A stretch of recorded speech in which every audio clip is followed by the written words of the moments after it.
Okay, let's begin. Again, welcome to everyone out there that's joined us for our webinar today. Today's webinar is titled Compliant S1000D Illustrations. It's an informational webinar. What we hope to do is help enlighten or convey information about the S1000D spec on illustration and what it means from a practical and technological standpoint, what it means to be an S1000D compliant illustration.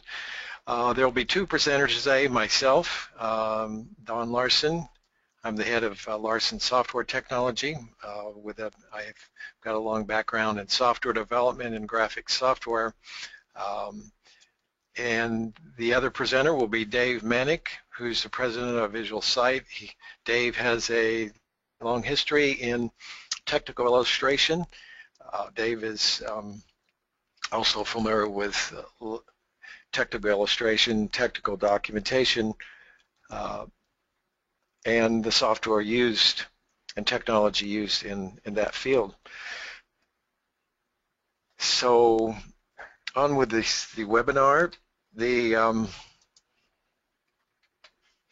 Before we get started, just a little bit about the procedures we use. These are procedures most of you are probably all familiar with, but I'm just going to run through them again quickly. All attendees will be muted for the duration of the webinar.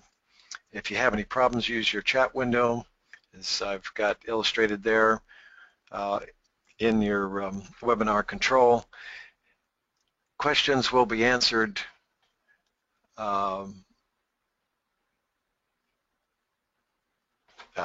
questions, we're going to defer the actual answering of questions to the end. During the webinar, we're going to have a few interactive polls that'll help connect with you and what you're doing in your environment. And these results will be posted live. They will be anonymous, so your voting is anonymous, but the results will be published live so everyone can see.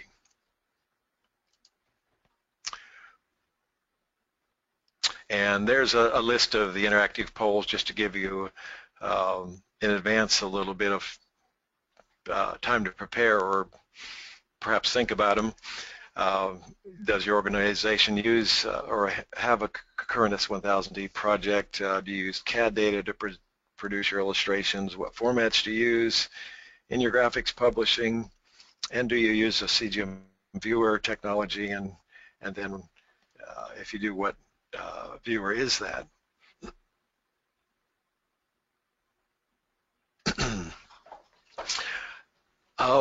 Okay, here we are to the first part of the presentation. I'm going to turn it over now to Dave. As I said, I'll be doing the second part, but I'm going to turn it over to Dave now to do his part on this presentation. Thank you, Don, and I'll just show my screen. So just bear with me a second. Okay, so fortunately I just need to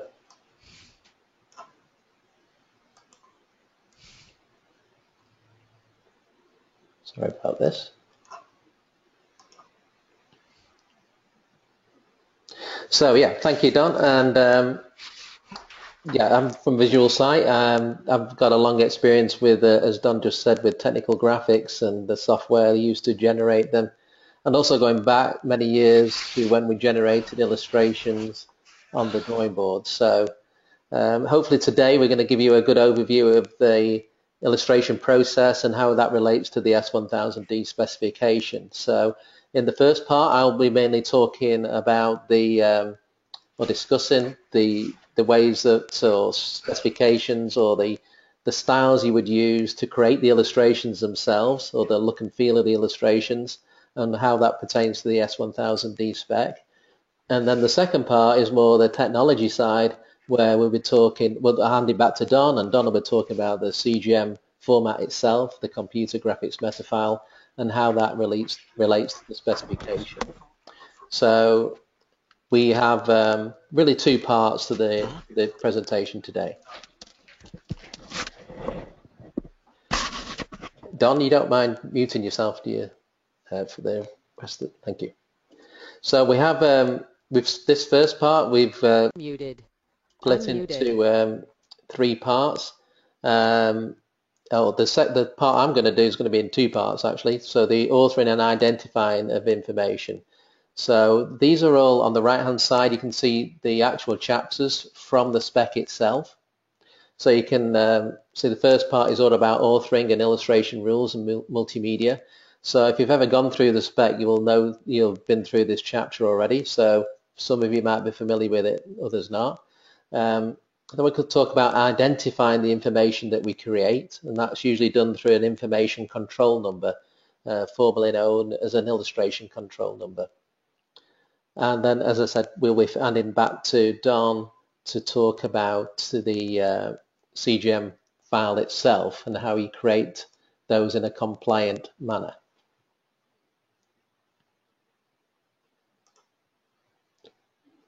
So we're going to kick off with a poll early on. So we're doing this really like to try and engage with you and understand what the audience, who the audience are, and so forth. So I'm going to launch this first poll. So does your organization currently have an S1000D project? Pretty quick to just put your votes in there. It's a multi-answer question, so shouldn't take you too long if you've been through these before. So I get the percentages of the amount of people who voted so far. So if you don't really if you don't want to vote, you don't have to. Obviously, I'll give it a few more seconds to see that we get everything, well, most people in. So we're up to about 76%, 82%. Okay, I think that's enough time for everybody. Thank you for your votes, and I'm going to close the poll at this point. Excuse me. And now I should be able to share this with you. So we see we have the highest percentage have actually got an S1000D project. We've got some of you will be starting projects soon, quite soon, within the next 3 months or so. And then we got, so it's a good split here. We got like a third of the audience today who don't actually have an S1000D project at the moment. So good split, I think, for the today's webinar. Thank you for your participation.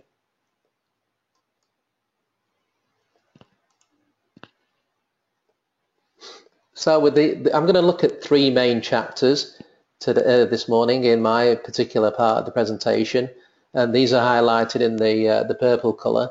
So if you we'll send the slides out after the presentation, so don't worry if you're trying to make notes very quickly. But these are the chapter numbers within the specification, and this is the 4.1 specification, by the way. So I'm going to look at 3.9.2.1. and then 3.9.2.3, and then the final one, 3.9.2.5.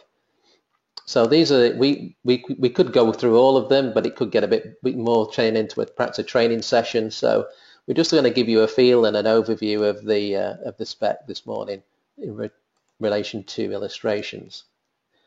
So this is the overall table of contents for that particular area of the spec. So that's 3.9.2.1, and then we can see the different topics or sections within that particular chapter of the specification. So you immediately see this is it's quite a lot of information to take in on actually creating illustrations that are compliant with the spec. So it's not just about creating a CGM file, which can sometimes be the thought pattern, really. So these are the primary rules of illustration, and I think these are for the spec, but I think they are the rules of illustration per se, to be honest. Many of them are just common sense. So an illustration must communicate to the user in a simple and clear and economical way. Well, that's pretty much common sense, and it must visually enhance the information that you're actually pertaining to. So you're really only enhancing the information. If it's not required, then you probably wouldn't have an illustration. And it needs to be prepared in accordance with the data module itself. So you want the illustration to make sure that it actually relates to the information that you've created in the data module. So again, pretty much all common sense stuff. The mode of presentation, so this is actually how it's presented to the user.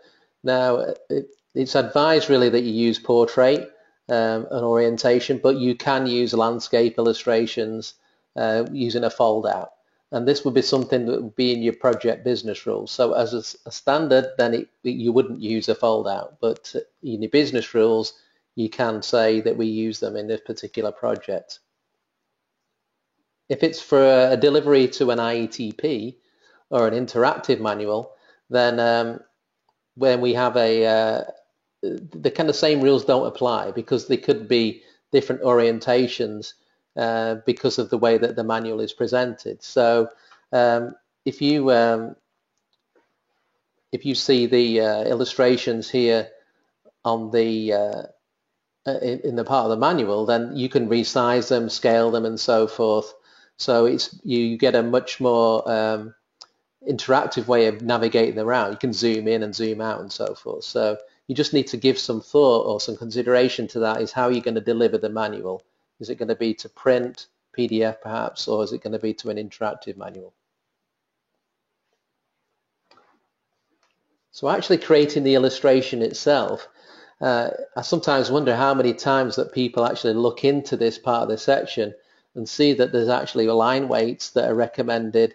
There's line styles, there's symbols. So these are all part of the specification. So, and also the perspective projection that you use is isometric, which I think is probably the majority of illustrations are created in that projection anyway nowadays. But as you can see there, there's certain symbols like forward and the top and so forth that are given to you. So you really do need to use those as part of your project and not kind of invent your own. So there's the information really needs to be clear and concise, which is again kind of a bit you should really already know that, obviously, and any extraneous data removed. So what they're saying there, if you bring it in from CAD models and so forth, then don't overcomplicate the illustration. Remove things that could actually confuse the viewer or the user of the information. So predominantly, I think the illustrations out there today are still monochrome line art, and that's obviously down to usually kind of print things. So printing in color is quite unusual in technical manuals, but the use of color is now becoming more, or predominantly you could use color in an IETP. So and the cost is not the same. Obviously, you're not printing, doing color printing. So color could be used in quite a nice way, I think. So, and this is a business rules decision point. So these actually crop up in the specification. So this is number 29, and you define here if you're going to use color as part of your deliverable. So you have to think about when you're doing your business rules, not only about your textual information and your management of your data, but you also have to think about your illustrations as well. So are you going to use color? So if you are going to use it, then there's a particular section for the use of color and for photographs as well. That's 3923. So the spec is really good. I think at this point, it gives you some good guidelines for the use of color, gives you the palette that they recommend. If you want to add colors in, then these things would have to be added into your business rules. There's some really good examples of using color in illustrations, and the one on the right there is part of the spec. So, and I'd like to thank the spec for this is a part of the spec. We're not obviously selling this, so you can we're using it as a guidance for you. But here the light blue parts are actually parts on the illustration. The grey ones, where you can see the details like the letters A and C and so forth and B, they're actually subsequent illustrations. So this was probably interactive as well. So when we click on the A, it's going to take us to a different view of the or to another illustration of a breakdown of that particular area. So I would recommend you think about using color It does take a bit more time to actually create the illustration, but for the user it can be a big benefit.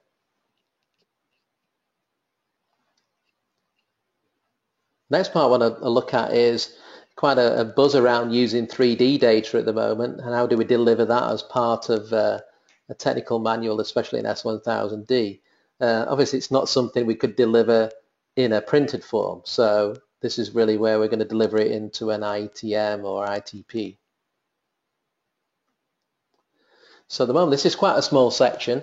I know the S1000D committees are working on this because of the, I think this is kind of the future of certainly delivering some types of illustration. So they give you some basic guidelines on the use of 3D interactive graphics.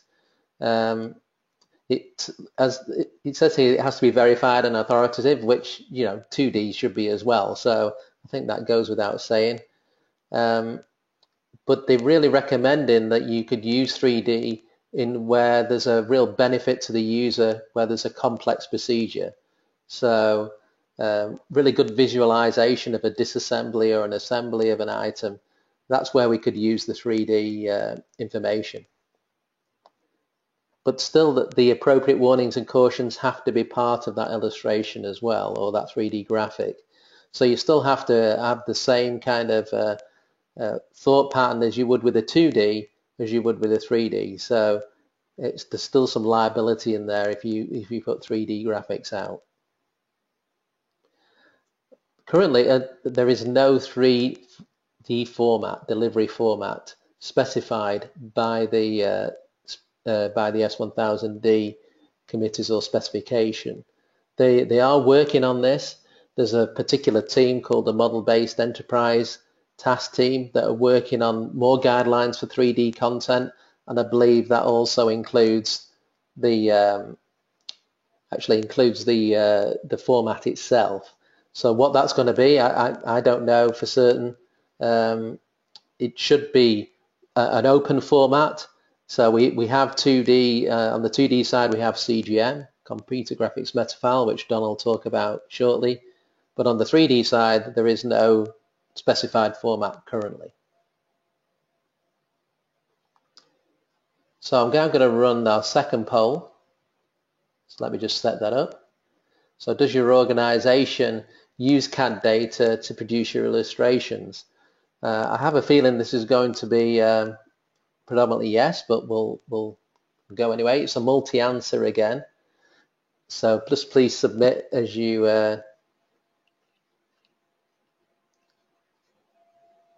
can. So we've got the votings underway, so thank you.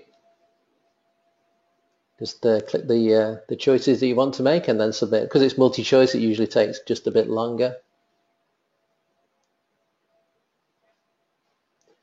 So I'm just probably going to get back up to the 80% mark. I'll just let everybody complete that. So thank you again for participation. Looks like we're just about done, so I'm going to close the poll. Thank you. And then I'm going to share it with you. Okay, this is pretty even. A lot of you using 2D. The most is obviously using 3, which is probably what we'd see as nowadays most people are using 3D CAD systems. But interestingly, still a high percentage of 2D being used.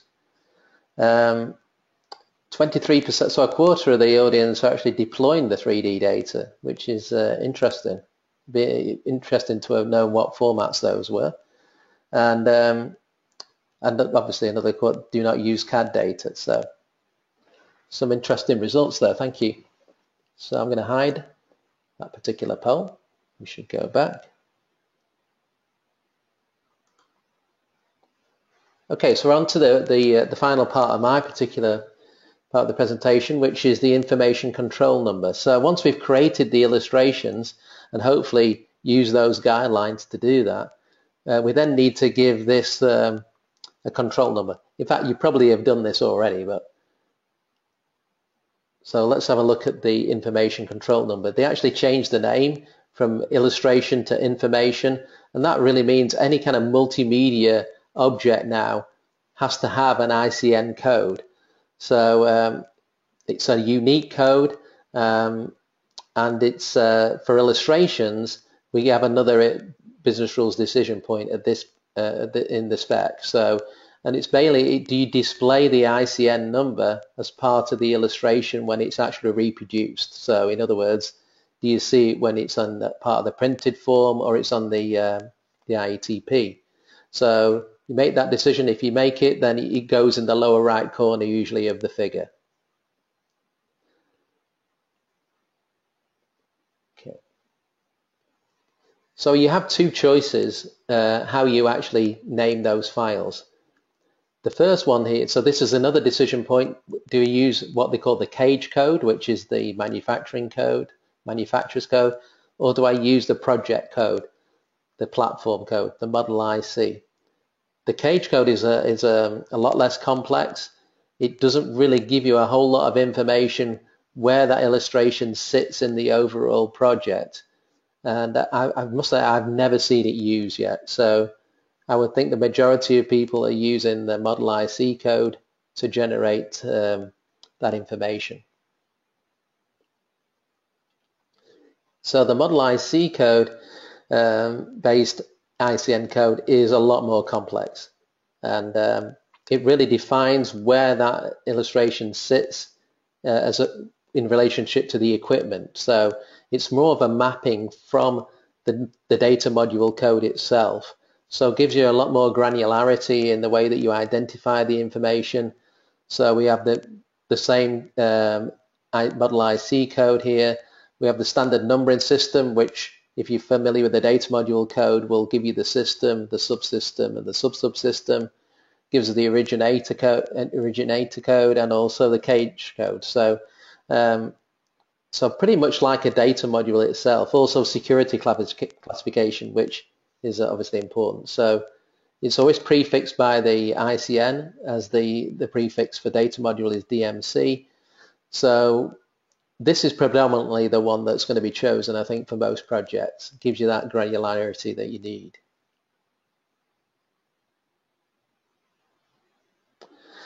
So this is where you would obviously then put that into your CSDB.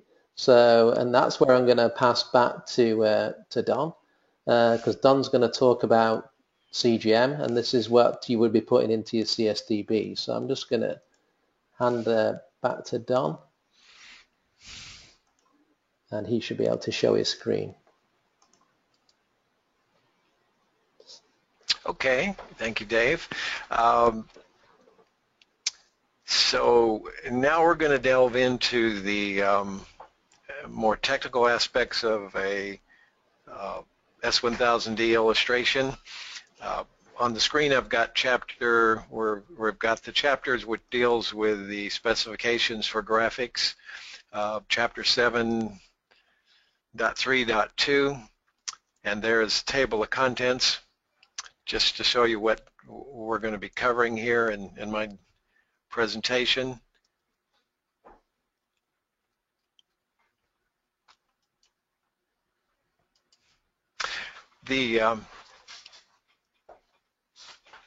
This section, back to the slide again, this section, this chapter does deal with, as I said, graphics.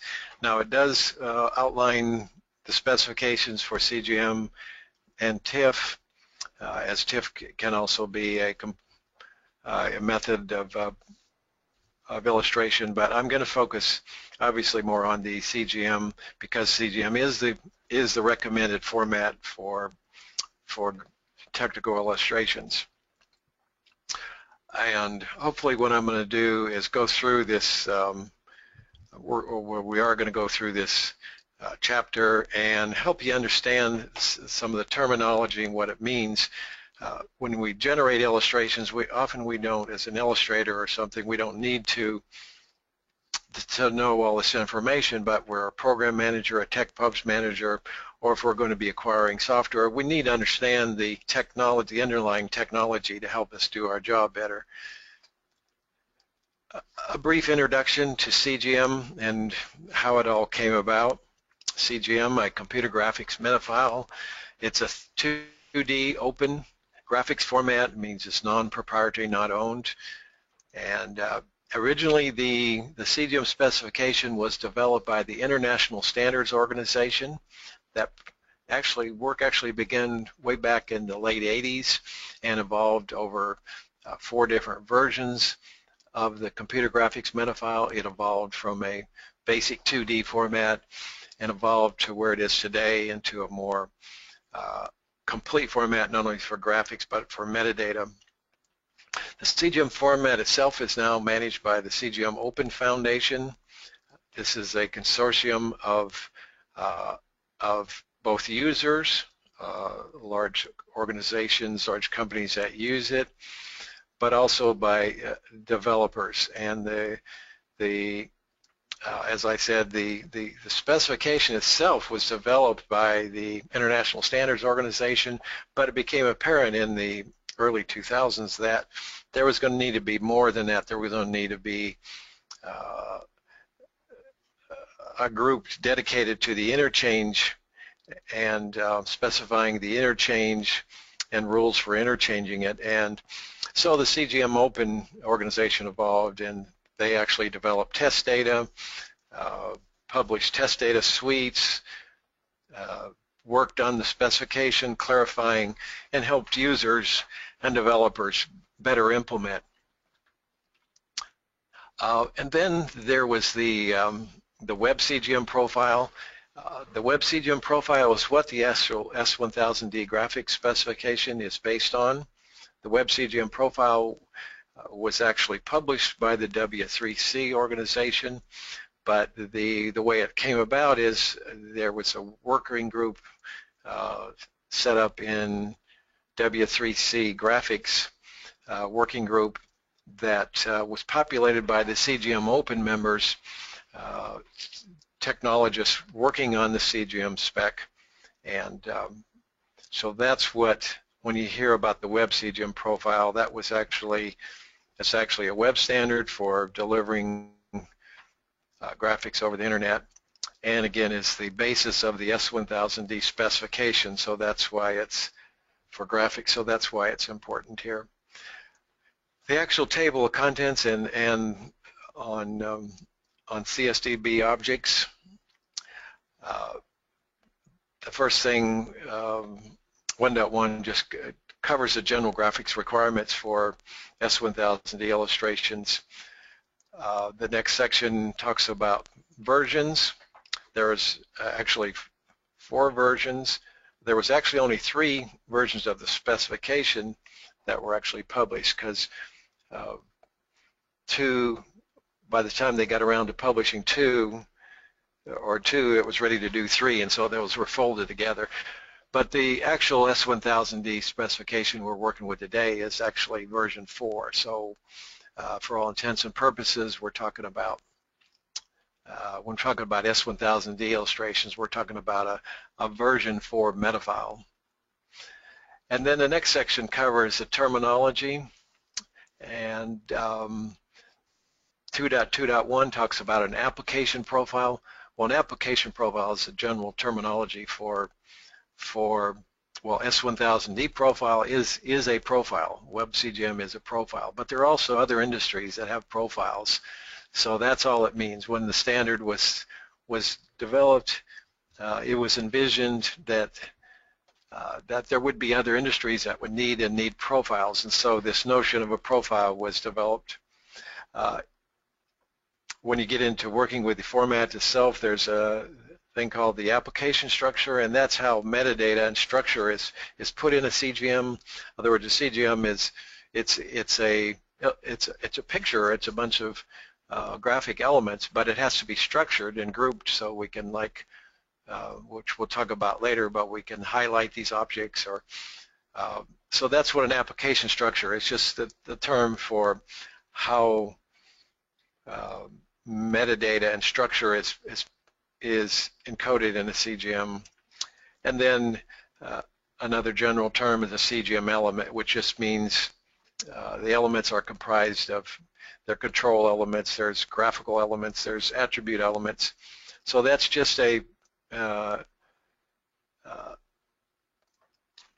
a basic piece of information that a CGM is composed of.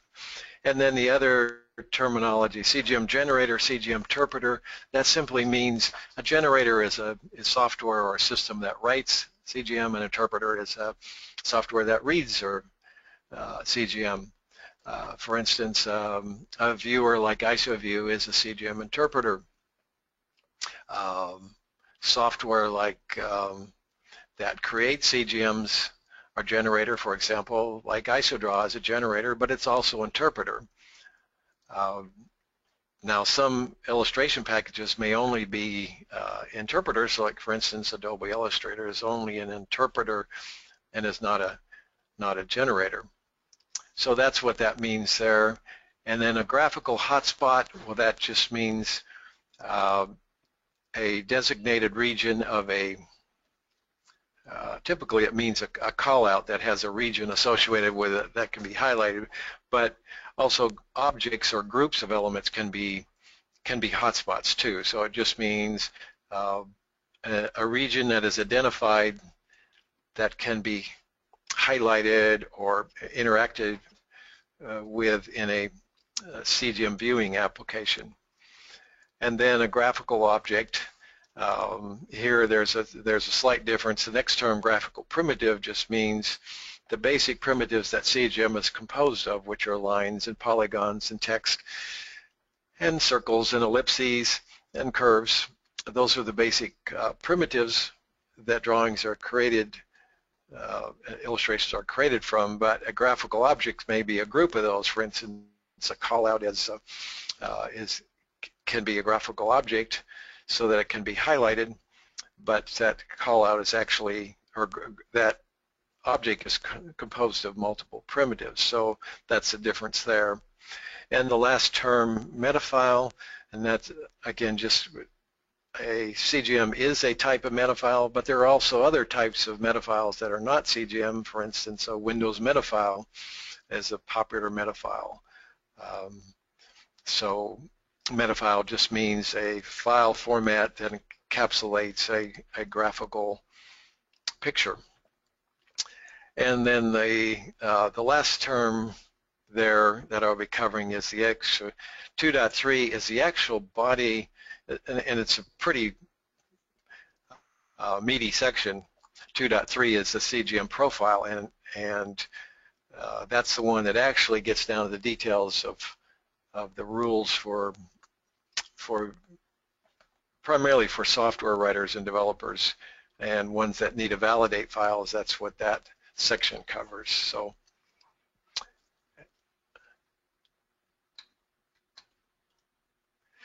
now I'm going to be, let's see, did we miss a slide here? Okay, back to Dave for our our poll. Yeah, I'm going to launch the poll. So same as before, just put your votes on. It's a multi-answer again. So my guess is that we're going to see quite a lot of CGM, I think, if we've got obviously people with the S1000D projects going, but usually it's the case where they're using different formats within the project as well, perhaps. Probably one we should have put on there is TIFF, to be honest. That would have been... So we've got give a few more seconds for everybody to get their votes in. When it's multi-answer, it does take just slightly longer. Don't want anybody to be disappointed. So I think we'll close it at that point. So thank you again. Oh, we just got one more in. Okay, so I'll close it now. And I'll share the results. So yeah, my guess was right. It was the 73% CGM. So hopefully getting some more information from Don today that's useful about that particular format. SVG is quite high, which is interesting. And Adobe Illustrator, I always think that a lot of people still using Adobe Illustrator to create some graphics that they might then take to CGM at some point through a generator like IsoDraw or something else. So quite a low percentage of DWG-DXF. So DWG-DXF is more going to be an interchange format than something you probably keep. So I'm going to close, so hide that at this point, and I'll again, thanks for that, and I'll hand you back to Don. Okay, thanks, Dave. The next section I want to talk about is profiles. As I said before, there is an S1000D profile that's covered in the spec, and a profile just simply means when the original ISO standard was developed, it was envisioned that there would be need for other industries to use it. So for different groups or industry bodies have developed specifications around CGM, and those are named those are called CGM profiles. For instance, there's an S1000D, an ATA Spec 2200 profile, PIP, the Petroleum Industry Profile, but they can be just thought of as rules for creating graphics and rules by which the graphics content can be measured against a profile. They're actually validatable by software. Profiles can be cascading, as I said. It all began with the ISO profile, or it's really called they called it the model profile, and the model profile is what all the other profiles were developed on. WebCGM profile is based on the model profile. Again, the WebCGM profile was developed by the CGM Open Group working in collaboration with the W3C. And then finally, the S1000D profile is a layered on top of the WebCGM profile. So technically, an S1000D compliant CGM is a WebCGM compliant profile, but not vice versa, because there are slight differences in what you can do according to WebCGM versus S1000D. So in summary, the benefits of CGM is that because it's based on a profile, because it has all this work that's gone in to the standard within S1000D and ISO, it means that the graphics has good interchange. It also mitigates the risk when if you're working on projects going back and forth between the ATA and S1000D.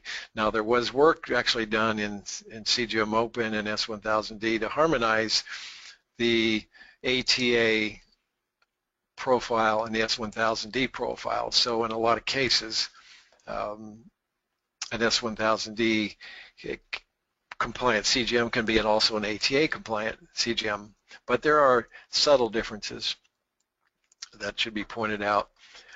So this interoperability and the fact that there is a good profile can reduce program costs. If the data was not interoperable, that means there would be a lot more re-illustration that would need to be done, but because there are profiles, that means there's good reusability. And it has, CGM has interactivity. Again, this is a big feature that makes it more useful for navigation between graphics when you're in a web or in a viewer, IEDM viewer environment. And again, it just has a high usability and reusability. And it also has good graphic attributes. It has intelligence. It has down to the level of ellipses and circles and curves, and graphics are often, even though graphics are often, S1000D graphics are mostly black and white, but as Dave pointed out, their color is increasing in usage, and are good rules for that too. So, and then CGM has text attributes.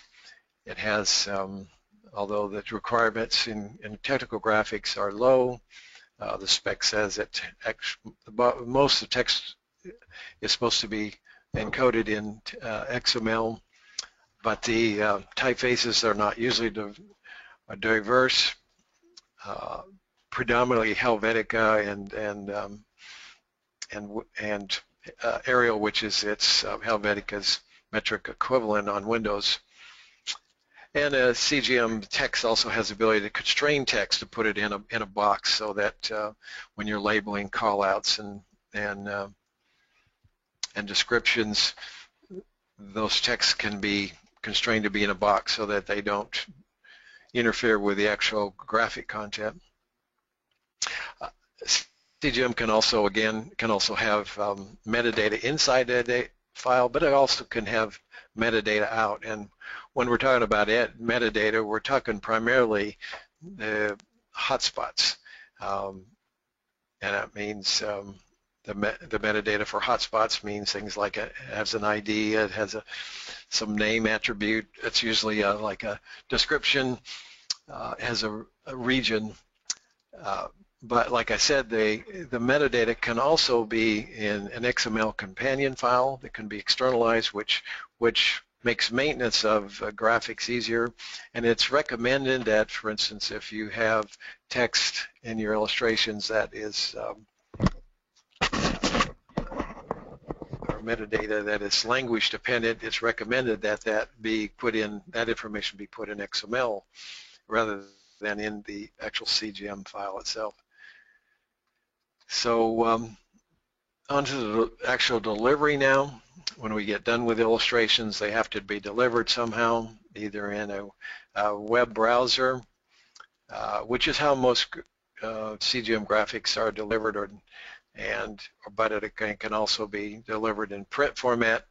In other words, the graphic illustrations may be embedded in a PDF in that instance.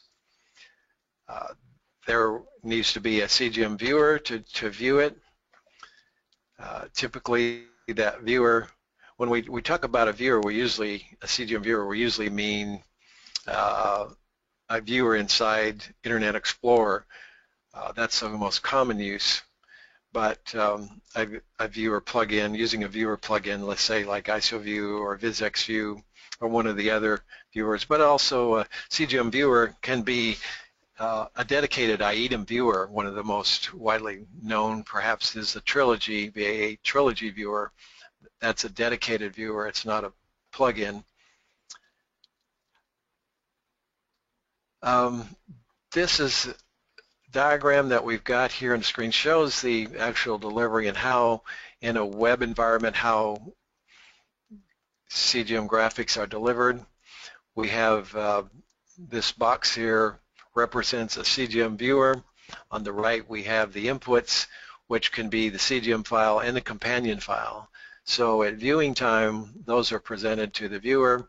The viewer loads them into memory and then sets up a DOM, a document interface, which is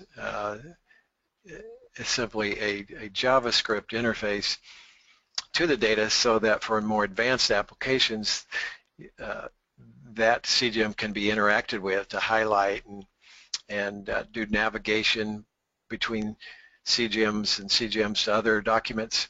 So that's kind of the structure. What happens in a web CGM delivery. Down in the bottom, I'll also show what a simple XML companion file for CGM looks like. There would obviously be some more metadata, but just showing kind of what it looks like. And so the viewing technology out there, and like I said, when we talk about a CGM viewer, we're usually talking about a viewer inside Internet Explorer, a plugin, and the current technology requires that a CGM viewer requires a plugin, which will be changing in the future, but at present, that's where we are. We'll address that in a future webinar with some where we hope to get around this restriction of plugins that are required currently in viewers to view CGM.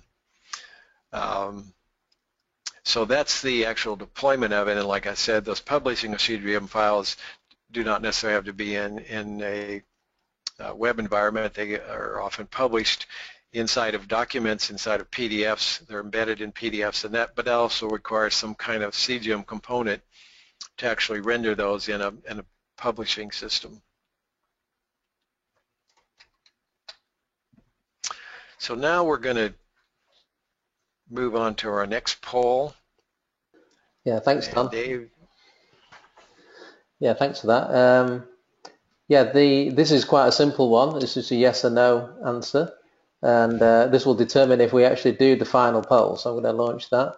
So if we get any yeses, then we'll run the final poll.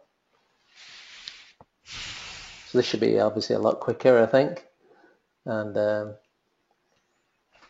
let everybody vote. I think I can see the feedback on my screen here, and I think predominantly we're definitely going to run our next poll, I can say that. So thank you for that. I think we've virtually got everybody in. I'm going to close at that point and share that with you. So yeah, I think we're definitely going to run our next poll. So let me just hide that, and because the answer is yes, we can run our final one. I'm just going to launch that now.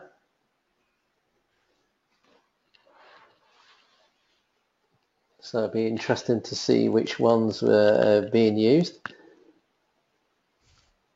I could have a sneaky guess which one it might be, but I won't. We'll reveal the answers in a second.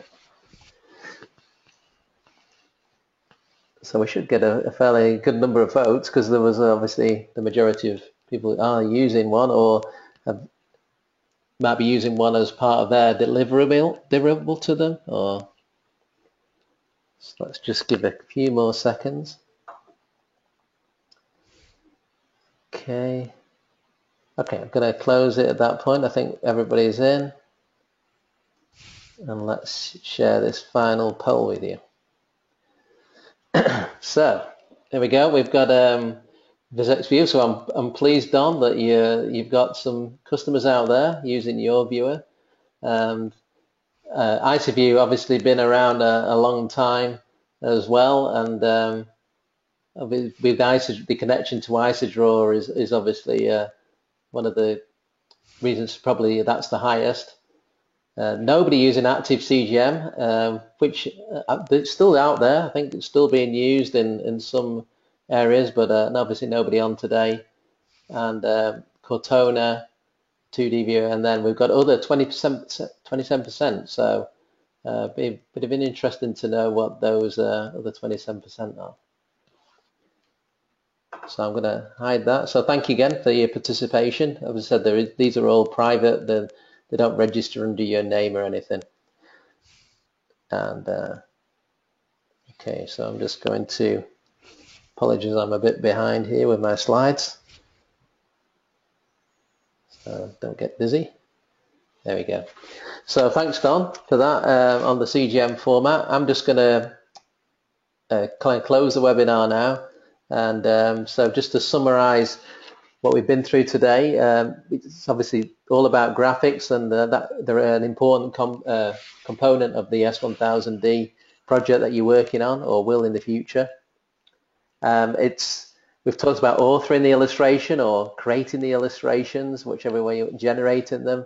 You know, the different sources for that data. Do they come from CAD, which we think we saw in the polls that a lot of people are using CAD now to generate illustrations, but we still have to recognize that they need to be consistent, and they need to be the line weights need to be consistent, and also symbols and things like that. So if you want to be compliant with the spec, it's not just about CGM, the format, it's also about the illustrations themselves and what they look like.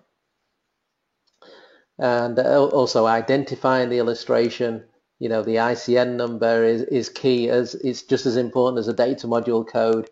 It's a unique number, and it really needs to map back to that data module. So pretty important when you want to do revisions and so forth. You know, check in and check out of illustrations, keeping a revision control of those is just as important as a data module. And finally, CGM itself. So hopefully learned a bit more about the format. You know, I'd recommend you go to the cgmopen.org website. You'll learn, there's a lot of information on there that that's been created over the years and so forth. And now it's out of the organization it was in before. It's now independent, and there's going to be a lot more work done on the format in the future. So there's going to be a roadmap of where it's going to go, and we'd like people, if not on this call today, but we're going to publicize that out. So you hopefully can begin to kind of participate in that particular committee or organization. So from a questions point of view, I think we've fielded some questions already through the panel, and one of them was that will the presentation be available, and the answer is yes, definitely. One thing I want to just ask Don is that about CGM, and this was another question that did come through, so not quite in the same format, but for the CGM file, Don, that there's still a lot of programs that actually support CGM, but are those necessarily ones that are compliant to the spec? So, or do you need you really need specific software? Well, yeah. Well, it depends. I mean, you're better if you know that you've got compliant software. You may or may not be able to deal with them. It's usually more of a problem in an editor if you're having to deal with a non-compliant file going into an editor, and so I would say you're better off. You don't absolutely have to have compliant software, but you're much better off with it. And I was just thinking that some of the CAD systems do create a CGM, but it might be like a version 1 which isn't compatible or compliant to the spec. So you'd still. Oh yes, well that's a good case. I mean, yeah, there's CAD systems like ProEngineer and Unigraphics, CATIA. They all create CGMs, and actually they create pretty good CGMs. I mean, the graphics content, they're intelligent and a high degree of intelligence. But there are some of the nuances, yeah, they may not be perfectly interchangeable. They may run into problems interchanging them with other software. So, yeah. Okay. Okay, so just thanks, Don. It's just the final slide. So just some closing information we've got here. All our contact details. Yeah, Dave, there's a few other questions that I can that I can address here. I'm looking at the one, are fonts embedded in web CGMs, and the answer to that is in CGMs, fonts are by reference, which means that technically they're not embedded. Like if you're familiar with PDF, you can actually embed font information in the CGM, and so the answer to that is they're not really embedded. They're just by reference, and then there's kind of a follow-on one by the same person that says if the user does not have the font in their PC, which is used in the graphic, in the original graphic, the CGM, will it still display correctly? And the answer to that is maybe not. It depends now in CGM, conforming CGM, if it's not one of the standard fonts like Helvetica, Courier, or Times Roman, then technically the generator is supposed to have included the properties for the non-standard CGM font, the properties meaning the whether it's the properties so that it can be mapped properly to an equivalent, something that looks equivalent. So the answer to that is maybe not. And then Yeah, one, yeah, I saw this one yes, about SVG as well, Don, and uh-huh. the role of that. And just to kind of point out, if anybody's ever used this GoToWebinar software, it has the smallest question and answer box in the world. So it's very easy to actually miss questions. So I apologize if we missed them. But Yeah, yeah, the SVG one is quite a hot topic, isn't it, Don? With yeah, and that's a very complex question. I mean, there's many aspects of it. I mean, technically, uh, a CGM can be transcoded or converted to SVG. Uh, Going the reverse is more difficult, just from an interchange standpoint. I would say generally, CGM is still the preferred exchange format because there are rules for it. SVG, there really aren't. I mean, SVG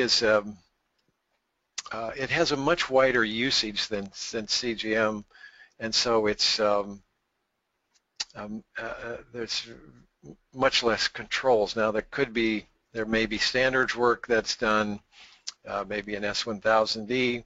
I don't think it's going to happen in W3C because they are obviously want to make the format as flexible as possible, and it's not their role uh, to define interchange rules. SVG, I see SVG, to me it's a better delivery format. In other words, I mean, CGM is good. It's almost like a programming language. You can develop graphics with it, but it wasn't designed, it isn't being used for interchange. So hopefully that answers that. And then yeah, I think with SVG, the fact that there's no profiles for it as there are with S1000D, so you can validate against those profiles with some kind of check-in software. There's the product from Antea that does that. But with SVG, to me, this is my own personal opinion, they're going to have to develop profiles that help you validate it against the specification. And then if you can do that, then the file becomes interoperable. And I think, like Don was alluding to there, SVG is a great delivery format, but actually there's so many ways of writing it that it's just becomes, if you're trying to interchange it with different software, even the same software, you can have issues. So I think it could be a good one for the future, but at the moment, I wouldn't probably recommend it as a good way of delivering files, and it's not part of the spec at the moment anyway. Sorry. okay. And then there's one more question. Is there a converter that can convert CGM into PNGs for use with XSL FO? There are. The answer is there are. Our company makes one. There are other companies that make commercial products for that. There's no open source one. For instance, if the user is looking for that, but there are commercial products for that. Okay. And that looks like it for the questions. So Yeah. thank you for those questions. And thanks, Don. So we'll come to the closing information now, and we've got some nice things that we can send to you after. We can send the presentation, as some of the early questions were saying, do we get the presentation? And the answer is yes. We're going to make that available. It will probably go onto our SlideShare site or Don's SlideShare site, so we'll send you the link. We've also got an infographic that we've created, which just gives you a CGM on a page, so just for your reference, and you can freely distribute that around as you wish in your company or wherever you want. And we've also got a white paper that we've created to back up today's presentation as well, so we will also make that available. And finally, we've got this special event on July 8th. There's no invitations gone out as yet, but I think Don kind of alluded to it earlier on. We're going to do a product launch around CGM and some technology around that, which is brand new. Further information will be available June 1st next week, so not that long to wait. So we'll be beginning to send out some invitations and putting things on LinkedIn, so you'll be aware of that event when it becomes public. So I'd just like to thank Don for inviting me to present today, and I'll just hand it back to you, Don, just to close the webinar.